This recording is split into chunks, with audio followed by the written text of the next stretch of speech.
Blog Talk Radio.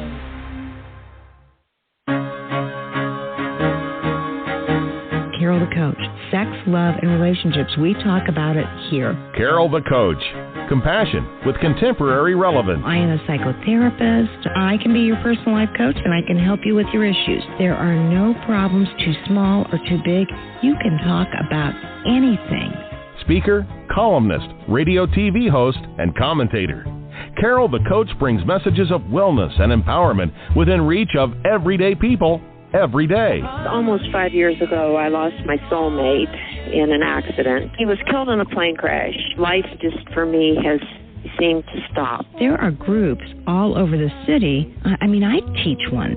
It is a specific way to start thinking so that you shift how you see the world, which then shifts your energy, and then you feel better and you actually see things differently. Carol the Coach.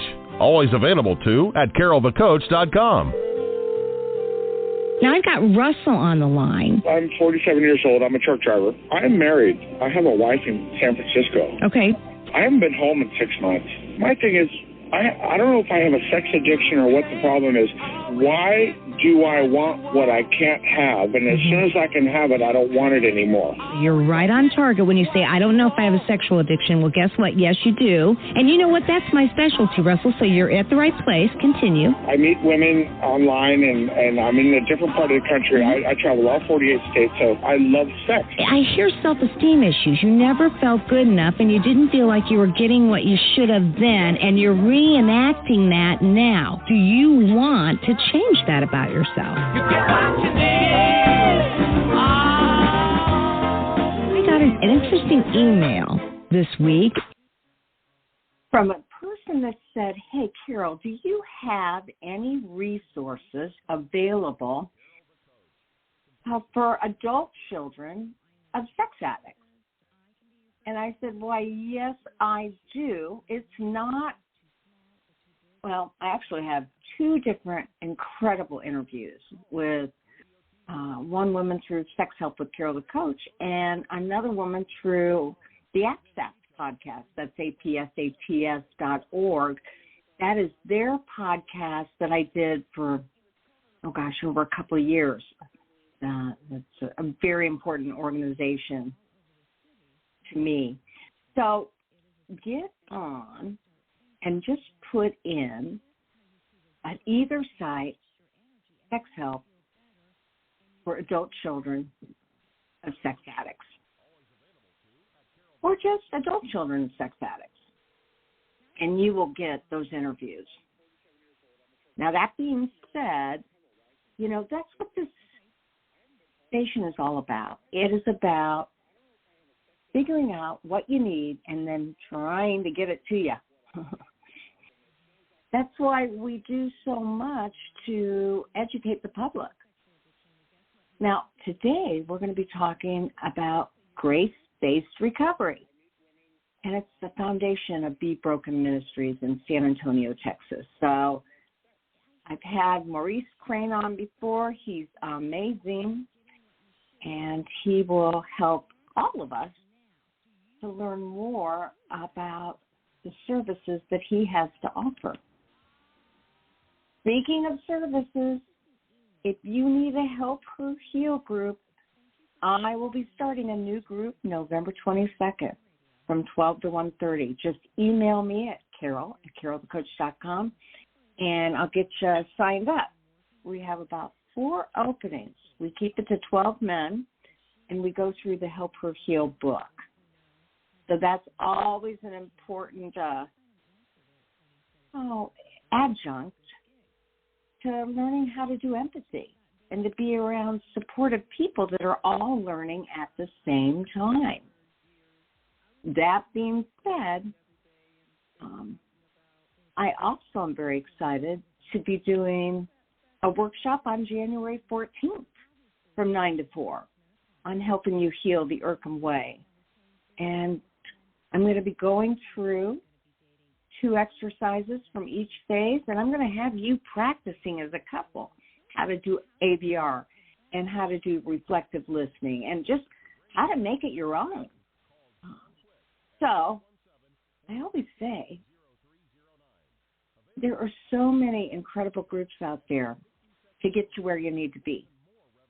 And yet, it's always fun when you can get that training from the person or people that wrote the book. And so I'd love to have you come join me, either for the Help or Heal group that starts November 22nd, or again, for the couples, Help Them Heal on January 14th from 9 to 4 p.m. Eastern. It's a whole Saturday, but I promise you, you won't regret it. Go to my website, www.sexhelpwithcarolthecoach, and go to the resources page, workshop page. Sorry about that. You'd think I'd know my own pages. I don't. I also have a new video up. It's a freebie. I've got the brain science of partner betrayal and trauma up. But some of you have seen that now. It's been up there for a couple months. But now I've got a new animated video on sex addiction. And it's more than sex addiction. It really talks about how the partner typically thinks they're not good enough. That's part one. Whenever they discover that their husband has been cheating on them with pornography or with affair partners or prostitutes, you pick it. They feel the same way no matter what it is. Then the second part is about how this all started before he even knew you, that it has nothing to do with you, but of course it's affected you. And so the third part of that is what Patrick Carnes told me. He said, Carol, these guys won't get healthy unless they have a whole committee. And what that means is they need a real support group to get them through the tough times. And then they need a committee. They need a certified sex addiction therapist. We're going to be talking with Maurice Crane about grace-based recovery. That might be another excellent opportunity.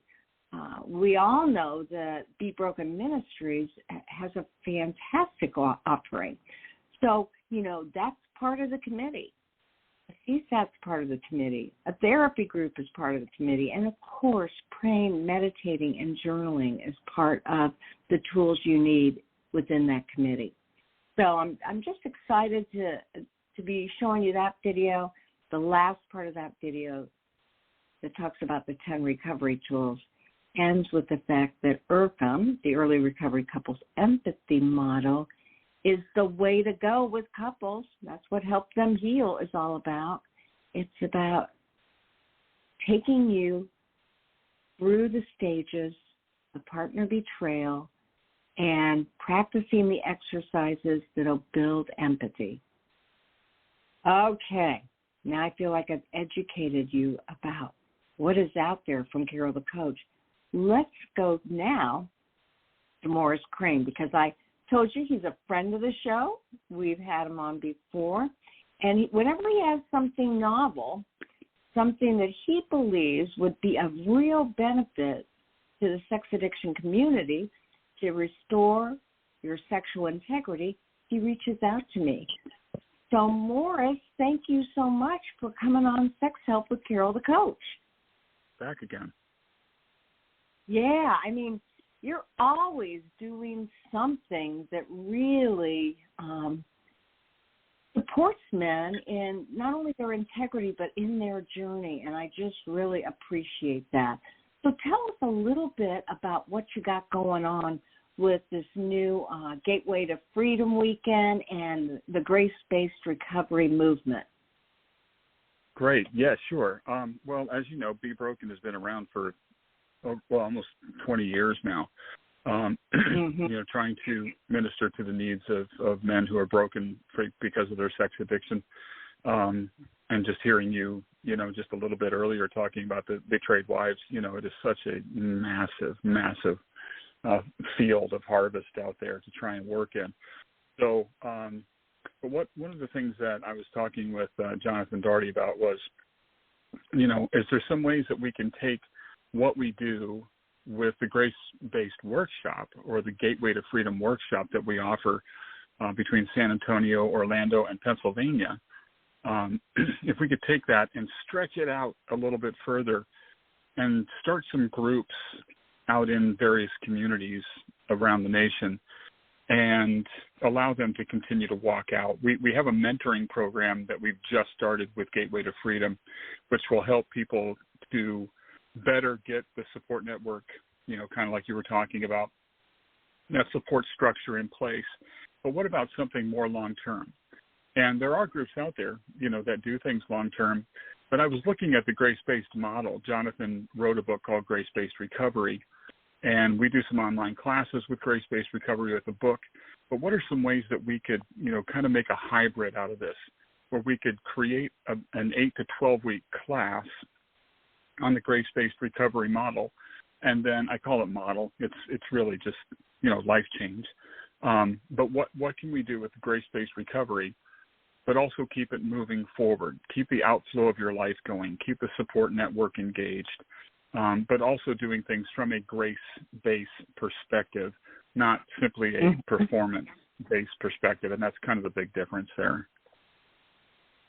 Well, absolutely. And so, obviously much of what you do is based on that foundational work, and this new outreach is forming to help churches and faith-based community leaders come together to continue to address the issue of epidemic sexual addiction.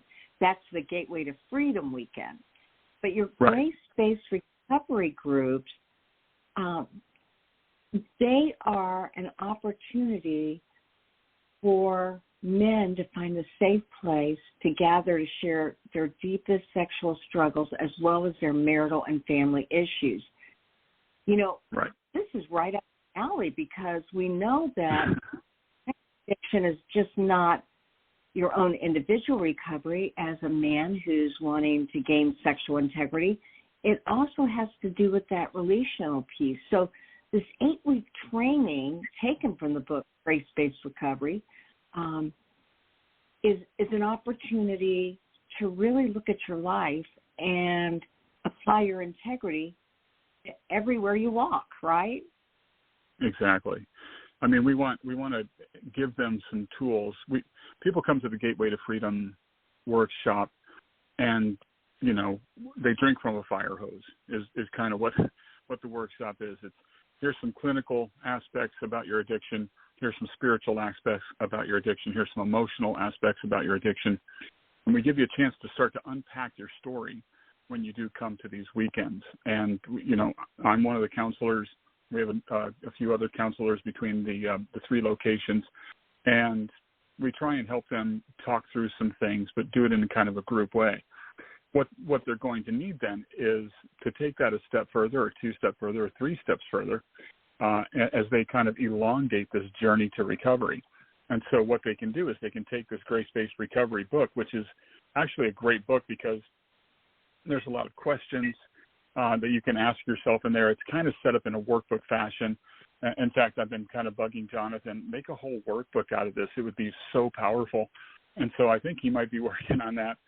But the questions are there in the book for you to be able to, answer them in kind of a journal-like fashion, or you could do some work together in groups. The great thing about these groups are they're breathable. You make grace-based recovery groups what you need to make grace-based recovery groups be, because the people, the region, the people in your area, maybe the people in your church. And so what you want to do is kind of curtail it so that it's able to meet the needs of somebody in Harrisburg, Pennsylvania, Phoenix, Arizona, Seattle, Washington. And it's not, there's some elements to it that are across the board. But for the most part, you want it to be a very form-fitting type of environment for the people that come in. And so going through this, there's 8 chapters to the book. The Grace-Based Recovery book is actually broken up into 2 separate books. One is the first part, which is for the person going through the book. The second half of the book is the same exact thing, but it's broadened out a little bit, and it's done from a leadership perspective. And so when we do the trainings, which we're going to start after the first of the year, we're going to be doing some live, webinar and Zoom trainings for people who are interested. If people want to bring us in, to their local church or their local community to come and teach in person, of course, we'll do that as well.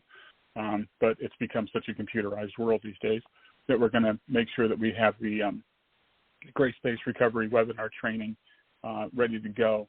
And the one thing I wanted to highlight in this, Carol, really quick is there's kind of a 4-step process that we came up with to cultivate like a healing journey to recovery. And the 4-step process that everybody that comes through the webinar after the first of the year will go through these 4 things. One will be to encounter grace. Grace is a novel concept. And one of the points that Jonathan brings out in his book is sometimes grace is harder than performance-based recovery, because with performance-based, you say, I do this, and then this happens. I do this, and then this happens. But to kind of broaden the spectrum a little bit for the journey to recovery, we want to bring them into a place where they get to know the Father's heart, like Father God. We want to get them to a place where they understand what was really purchased for them when Christ died on the cross. And so we want to really attach them to that as well, and trust in the power of God to set them free, and the power of God that's already been shown to us on the cross that already says we are free. We just need to reconcile those two.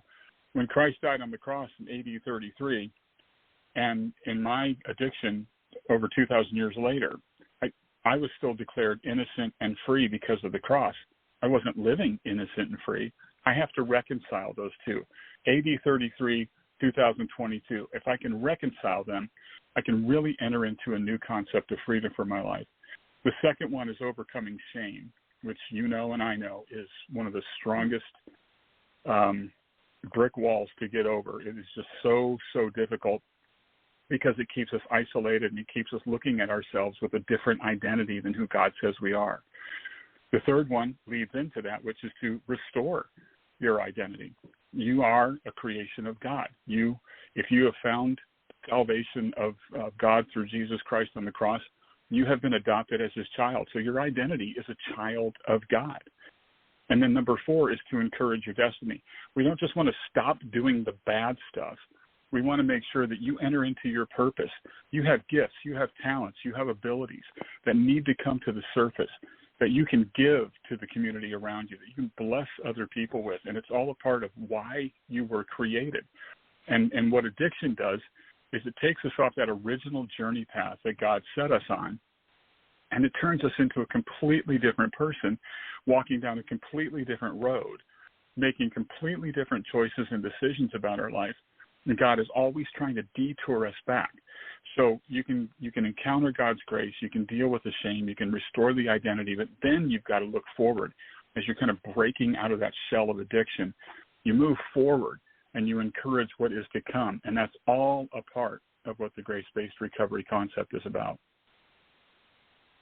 Well, that makes a lot of sense. And you guys just have so much going on. It is absolutely boggling that you can keep all this together and then offer it in so many ways. So let me just ask you a couple of things. When you're really emphasizing this new programming, and some of it very foundational from programming from the past and then some brand new, does that mean that you also wouldn't endorse SA or SAA or Celebrate Recovery? No, we totally endorse them. We're kind of the new kids on the block, so to speak, in this way. Now, the ministry's been around for 20 years. I think next year it'll be 20 years since the ministry officially started out of San Antonio, Texas. And the flagship of that is the Gateway to Freedom workshops. But we know that there is a need for so many support networks and different ideas to kind of come to the table, because so many men are in need of this, and women as well, and so many marriages are on the chopping block. And so we're just kind of coming in going, hi guys, hey, we're here for the party. Let's work together. And that's what we want. Structure and accountability are the two things that any of these groups should initially bring to the table.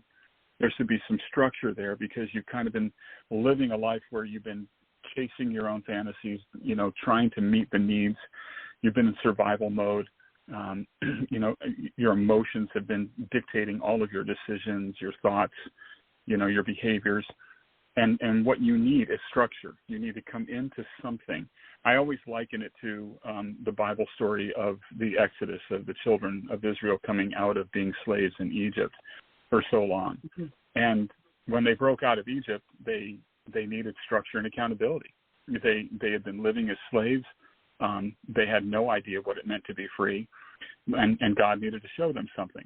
And so he did. He brought them to this place out in the wilderness where they were away from everything. They weren't slaves anymore. They were free.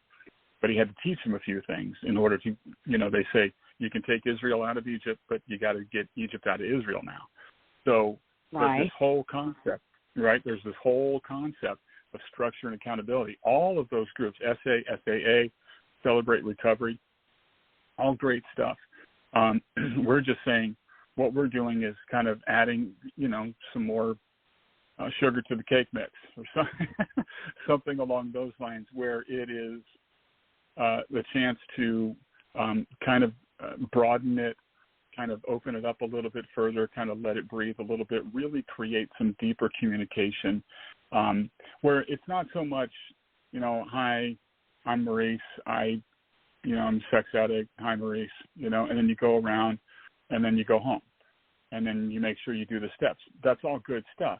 But what we want to do is we want to create further conversation around the circle. We want to create further crosstalk around the circle. Nobody should dominate this circle when you are talking. It's a chance for you to explore each other's stories.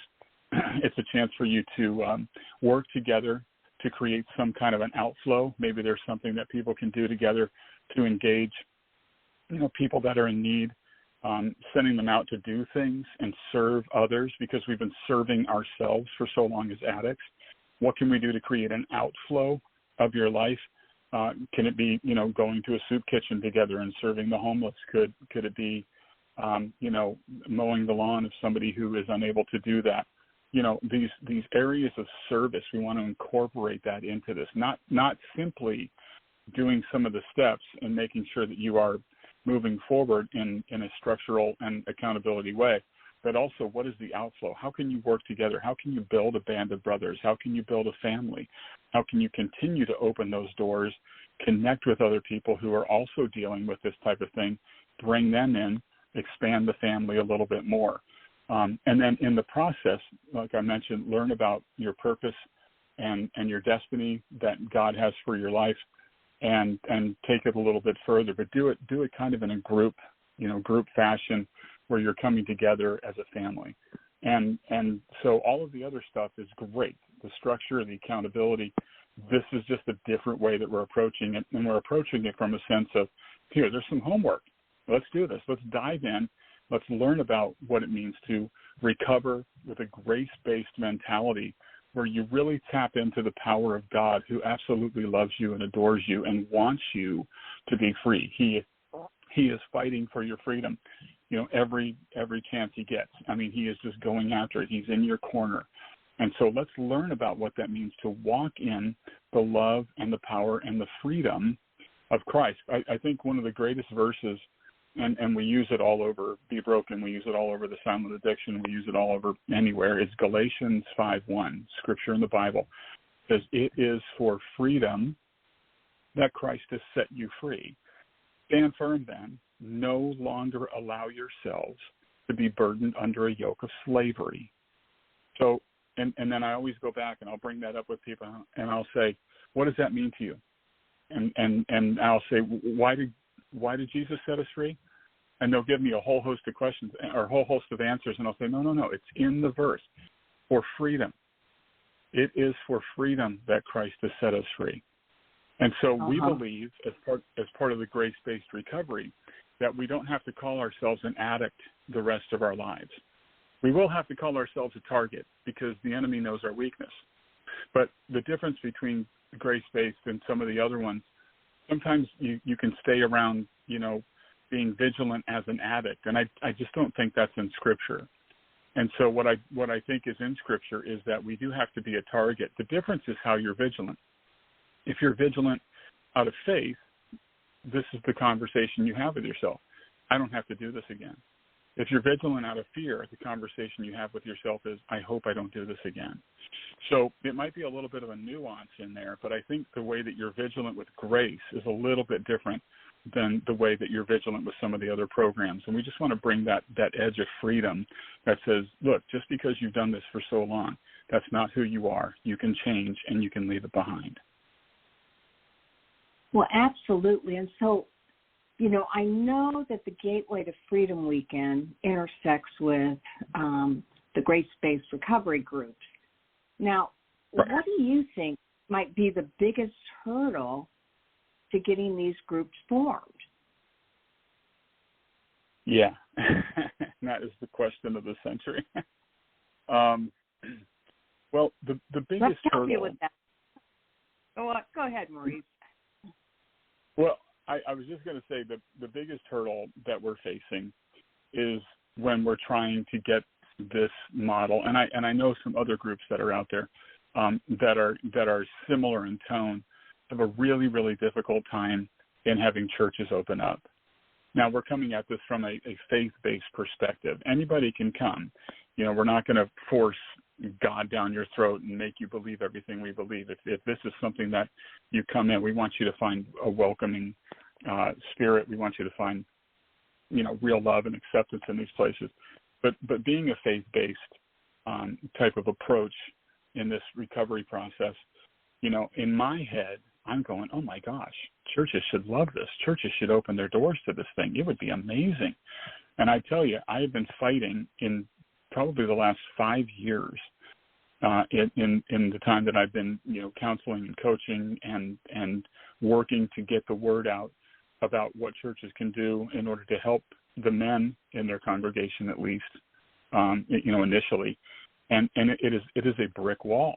I have my own thoughts about why that might be a problem for churches, but ultimately I'm kind of still in the dark. I just don't understand why we can't get the message of pornography addiction, sex addiction into the churches, because I really, really feel that once the men are called back to that place of authority and they flee what has kept them a slave so long, you're going to see a massive, massive revival happen in this nation and probably all across the world. But for some reason, there's just always this sticking point of having churches just open their doors to us coming in. I don't know if you feel or you've heard that or you've seen that, but that is probably the biggest hurdle that we have. You know, it's interesting because for the churches that don't endorse something like this, it's almost as if they don't want the stigma attached to their church, which is absolutely unfathomable because they should be there for their parishioners. But the churches that seem the most successful have groups available and open their house to groups coming in. And so it sounds like you need to figure out who, you know, you're not just, it's not just where you're at. You've got the whole country to kind of research, right? Right. Yeah, and, you know, and so, Maurice, I think you've got to find a way for you and Jonathan to really be talking to the ministers on a larger level. I would encourage you, if you really want to know what I think, I would encourage you to talk to Jake Porter. Do you know who that is? I know the name. I've not met him yet, but I know the name, yes. Right. He does intensives down in Texas for partners and addicts, and he's a co-facilitator for my IRCM. But he's a pastor. He's a CSAT. He's a PhD. You know, he has just, and he speaks at all the summits and really does a great job of getting at that from a presentation standpoint to the leaders. And I think that's what you've got to do. You got to get your face in front of that because you're one of the finest sexual integrity organizations in the world. And so I will send you an email with Jake's email address and do an invite so that you can meet him, because I'm telling you, what you have to offer is so empowering. And, what I see, now I may have this wrong, but what I see is you've got a workshop, you've got a book, you've got a workbook in the making, you have an intensive weekend, and you have these grace-based recovery groups available to anybody who has issues. And what you're really trying to do now is create a fellowship where they know where they can go no matter where they live. Because you would take somebody, I know you have bases in Florida and Pennsylvania, but you would take somebody from Indiana and somebody from Wisconsin and somebody from California and put them in the same group, wouldn't you? Yeah. Oh, yeah. And that's what happens when we have our Gateway to Freedom weekends. They come from all over the nation, whether they fly down to San Antonio, whether they fly down to Orlando, which is the two main hubs right now. We've been trying to get this thing going in Pennsylvania. We're working with Transport for Christ truckers who are really fighting the battle for anti-sex trafficking, and they've actually picked up the torch of Gateway to Freedom weekends. And I guess the best way to describe it would be they've kind of franchised the idea where they run everything. We just kind of go in and do the work there. But yeah, it doesn't matter where you're from. It doesn't matter the color of your skin. It doesn't matter, the belief system that you have as far as your denomination. None of that stuff matters.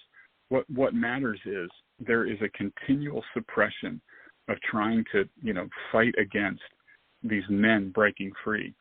I'll tell you what, Carol, if you just go from Genesis to Revelation in the Bible, you will see that the enemy has attacked two main entities. One of them is fatherhood and the other is marriage. And the reason is because the devil hates God, and God is our Father and our Creator, but he also put his stamp and created this marriage concept, of which we would be able to truly understand how much we are loved by God and how intimate God is to us. And so from Genesis to Revelation, you can read it. You can just look at it. It jumps out on the page if you're looking for it, that the enemy has always attacked, manhood, fatherhood, as well as the marriage. And so you even see it in society today. There's just constant attacking against the nuclear family. You're seeing, constant attack against fathers, and fathers are so absentee in so many different areas. And you're seeing this thing where it's just a constant suppression.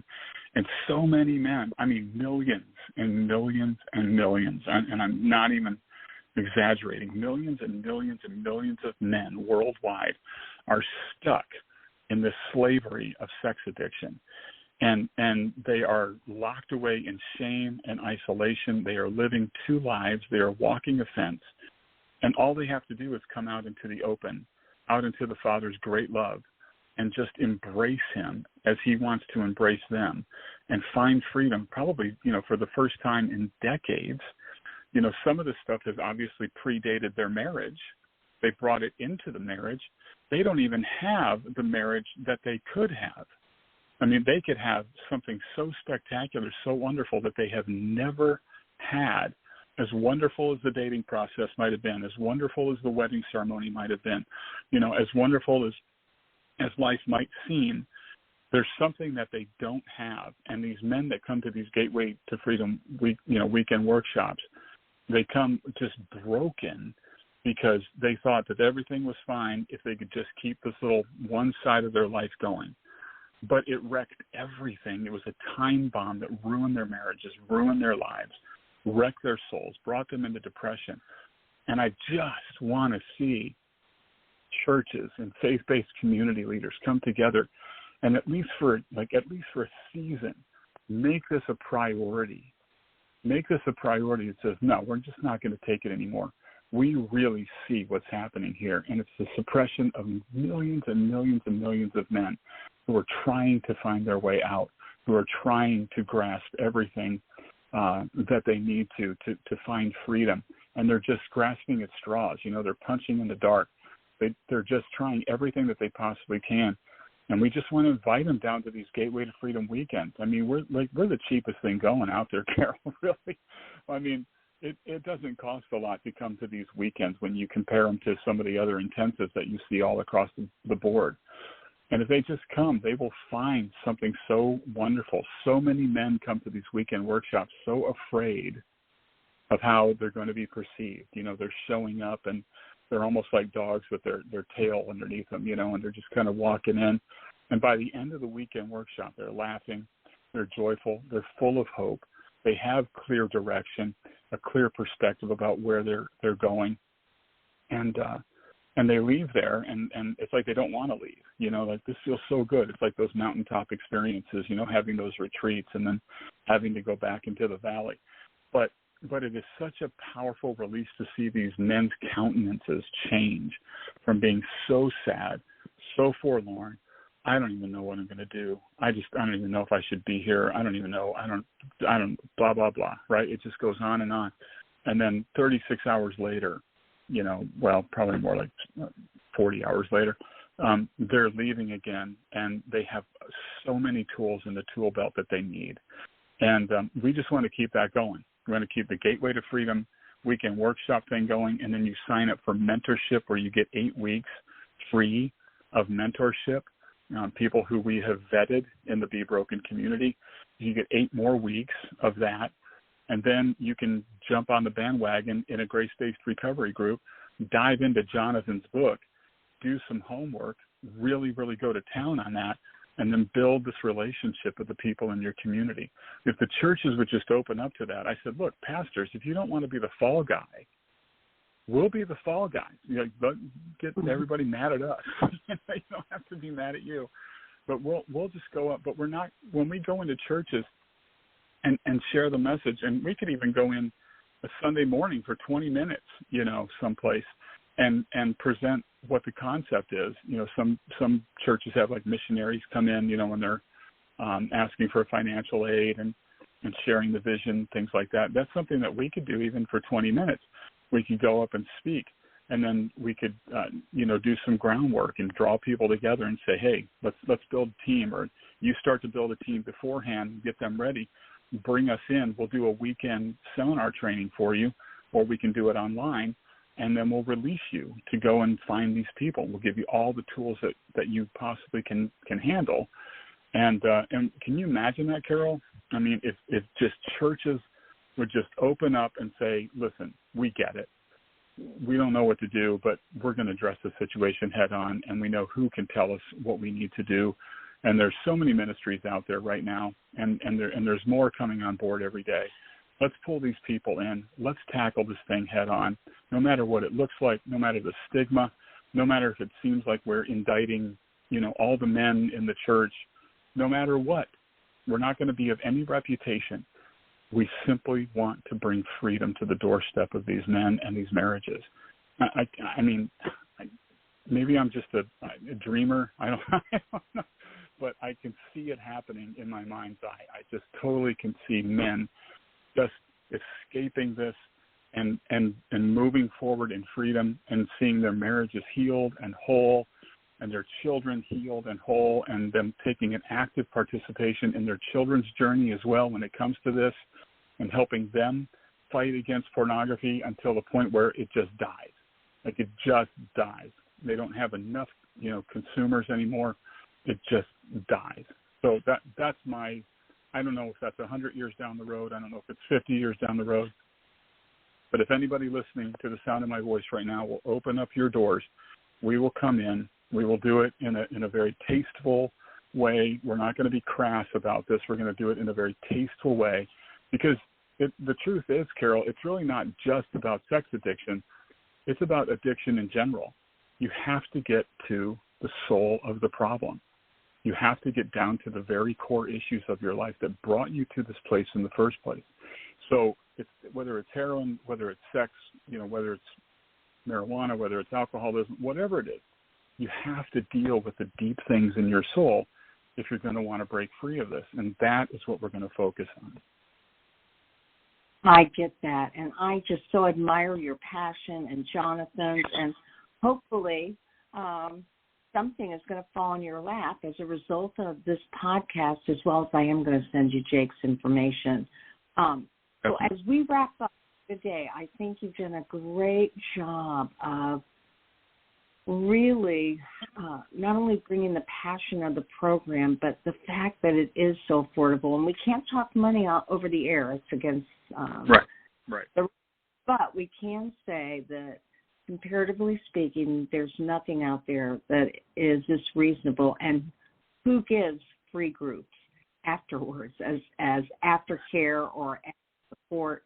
That's amazing. So, Maurice, thank you so much for sharing this important information. And I will get you my information. And I just really want our listening audience to know that these grace-based recovery groups and the Gateway to Freedom weekend workshops have so much to offer to destigmatize what you're going through and to give you the tools to be able to manage it. Thank you, Maurice, so much. Thank you so much. And one thing I'll say is if anybody is interested in being part of a webinar training for this, that they can just reach me at my personal email, reesecrane@gmail.com. So if anybody wants to do that, please tell them to look me up and we'll start the conversation. Okay, and for our listening audience, that's Maurice, MAURICE, Crane, CRANE, @gmail.com, right? Actually, it's Reese Crane. Maurice is my full given name, but Reese Crane is my Gmail. So it's REESE and then Crane. So REESE, Crane @gmail.com. Just think of the wonderful candy. Okay, so that's for people that would like to lead this and get the training to be able to do so. Exactly. We'll be starting it, after the first of the year. All right. Well, I appreciate your grace since I messed with the date, and I thought that was so appropriate when you said, of course I'd have grace. How can you do these kind of groups and then me? Yeah. Thank you, Maurice, so very much. And you make it a good day. Hey, you too. Thank you so much, Carol. Bye-bye. All right. So just another opportunity to seek support if you need it, or begin to empower yourself by taking that leadership training. He is an amazing man. Jonathan Daugherty is an amazing man, and Be Broken Ministries has been around for over 20 years. And I really love the fact that they're partner sensitive. Yay! All right. So, as I say at the end of every show, there's only going to be one of you at all times. Fearlessly have the courage to be yourself. We'll see you next week for more sex help with Carol, the coach.